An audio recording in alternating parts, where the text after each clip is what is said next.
కథ పేరు నిష్కపట భక్తి. రచన శ్రీ సిహెచ్ ప్రతాప్ గారు. అనంతగిరి కొండల దిగువన ఉన్న ఒక చిన్న గ్రామంలో వెంకయ్య అనే పేదవాడు నివసించేవాడు. అతనిది చిన్న కుటీరం.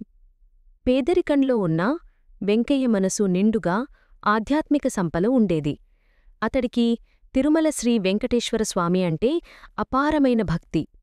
ప్రతి సంవత్సరం బ్రహ్మోత్సవాల సమయంలో కాలినడకన తిరుమల కొండకు వెళ్లి స్వామి దర్శనం చేసుకునేవాడు.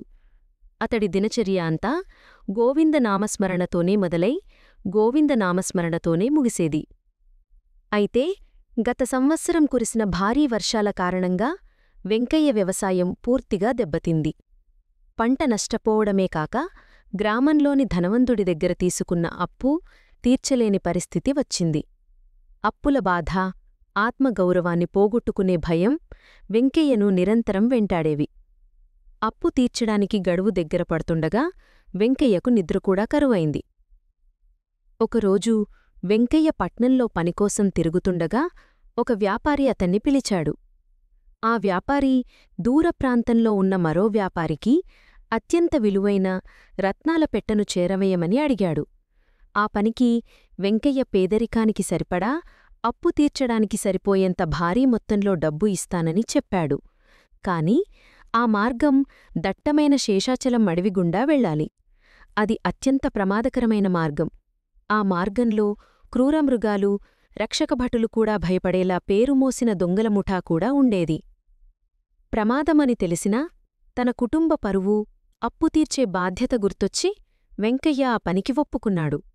అతడు తన భార్య లలితను చూసి, గోవిందుడి దయవల్ల త్వరలోనే వస్తాను.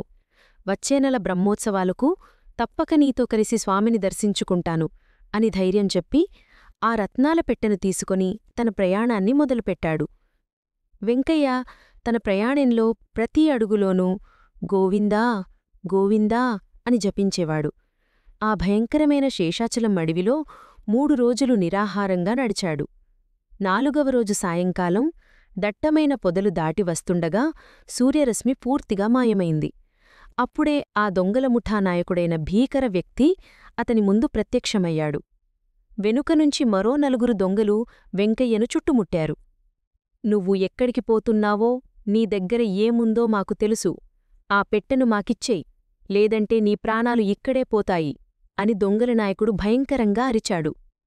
వెంకయ్య భయంతో వణికిపోయాడు. ప్రాణాలు పోవడమంటే అతడికి భయం లేదు కాని అప్పు తీర్చే అవకాశం పోతే తన కుటుంబానికి ఎటువంటి కష్టం వస్తుందో అని బాధపడ్డాడు. అతడు ఆ దొంగలతో పోరాడే శక్తిలేని పేదవాడు. అతడు పెట్టెను గట్టిగా పట్టుకుని కళ్ళు మూసుకున్నాడు. ఈ మహా అపాయం నుంచి తనను రక్షించగలిగేది ఒక్క తిరుమలవాసుడేనని పూర్తిగా గ్రహించాడు. ఆ భయంకరమైన నిస్సహాయ స్థితిలో వెంకయ్య మనస్సు పూర్తిగా స్వామికి శరణాగతి చేసింది. అతడి నోటి నుండి ఒకే ఒక మాట బిగ్గరగా, స్పష్టంగా హృదయం నుండి వెలువడింది. గోవిందా గోవిందా, శరణం శరణం. అతడు తలవంచి, ఓ ఏడుకొండలవాసా, నా ప్రాణాలు నీవే. నా ఈ పెట్టె, నా అప్పు, నా కుటుంబం, నా సర్వస్వం నీకే అప్పగిస్తున్నాను. ఇక నా నీ ఏమీ లేదు, రక్షించు స్వామీ అని కన్నీటితో వేడుకున్నాడు. ఆ క్షణంలో ఒక అద్భుతం జరిగింది. దొంగల ముఠానాయకుడు నవ్వుతూ వెంకయ్య దగ్గరికి వస్తుండగా అడవి మధ్యలో వేల సూర్యుల కాంతితో సమానమైన ఒక దివ్యమైన పసుపు కాంతి అకస్మాత్తుగా ప్రసరించింది. ఆ కాంతి వేడికి, ప్రకాశానికి దొంగల కళ్ళు ఒక్కసారిగా మసకబారాయి. వారు భయంతో, అయ్యో, ఎవరు నువ్వు, మా కళ్ళు మండిపోతున్నాయే అని అరుస్తూ ఏమీ చూడలేక చేతులతో మొహాన్ని కప్పుకుని పరిగెత్తిపోయారు. ఆ దొంగలు పారిపోగానే వెంకయ్య కళ్ళు తెరిచాడు. ఆ దివ్యకాంతి క్రమంగా తగ్గిపోయింది. అక్కడ నిలబడి ఉన్నది పట్టుదలతో కనిపించే ధనుర్బాణాలతో ఉన్న ఒక బంగారు కాంతుల వేటగాడు. ఆ వేటగాడి ముఖం సౌమ్యంగా కాని శక్తివంతంగా ఉంది. అతడు వెంకయ్యను చూసి దయతో నవ్వాడు. భక్తా, లే, నీ నిష్కపటమైన భక్తి నా హృదయాన్ని తాకింది. శరణాగతి చేసిన వారిని నేనెప్పుడూ విడిచిపెట్టను. భయం లేకుండా వెళ్ళు, నీ పని పూర్తవుతుంది అని ఆ వేటగాడు గంభీరంగా చెప్పాడు.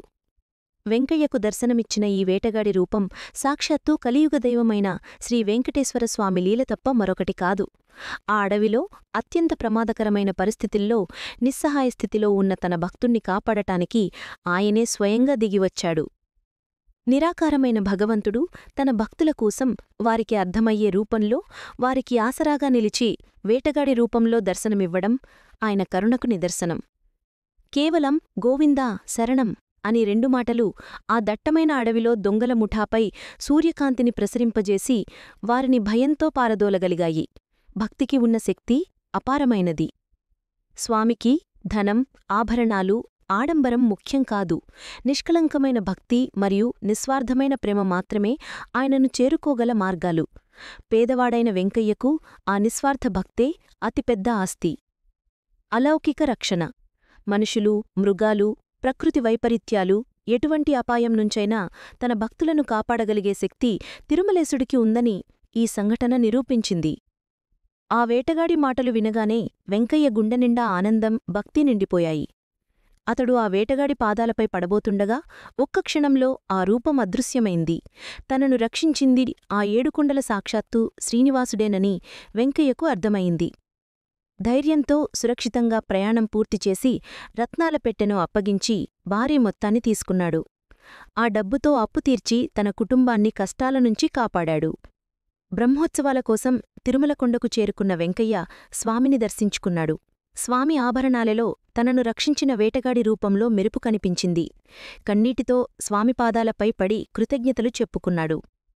వెంకయ్య కథ ఆ గ్రామంలో అందరికీ ఒక గొప్ప సత్యాన్ని బోధించింది. మన కష్టాలు ఎంత పెద్దవైనా, అపాయం ఎంత భయంకరమైనా మనం ఏ కపటం లేకుండా పూర్తి హృదయంతో ఆ పరమాత్ముని విశ్వసించి ఆయనకి సంపూర్ణ శరణాగతి చేస్తే మన బాధ్యతలను, మన యోగక్షేమాలను ఆ భగవంతుడే స్వయంగా చూసుకుంటాడు. శరణాగతిటంటే గొప్ప రక్షణ మరేదీ లేదు అనేదే ఈ కథ యొక్క శక్తివంతమైన సందేశం. కథ సమాప్తం. కథ విన్నందుకు ధన్యవాదాలు. మరిన్ని చక్కటి కథల కోసం, కవితల కోసం, ధారావాహికల కోసం మన తెలుగు కథలు.com విజిట్ చేయండి. Thank you.